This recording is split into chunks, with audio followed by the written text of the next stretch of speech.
أنا أطلب من الناس الحقوقيين القانونيين أهل القانون أن يرفعوا دعاوى جرائم حرب لارتكبها ضد حفتر لارتكاب جرائم حرب في بلده الذي يتجنس بجنسيته. هناك هي تحترم القوانين. يجب على الناس والمؤسسات الحقوقية سواء كان داخل ليبيا ولا خارجها أن ترفع دعاوى قضائية ضد حفتر وجماعة.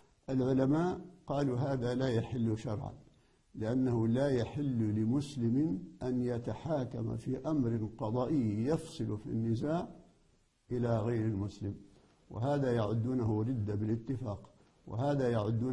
بالاتفاق. أنا أطلب من الناس الحقوقيين القانونيين أهل القانون أن يرفعوا دعاوى جرائم حرب لارتكبها ضد حفتر لارتكاب جرائم حرب في بلده الذي يتجنس بجنسيته. هناك هي تحترم القوانين.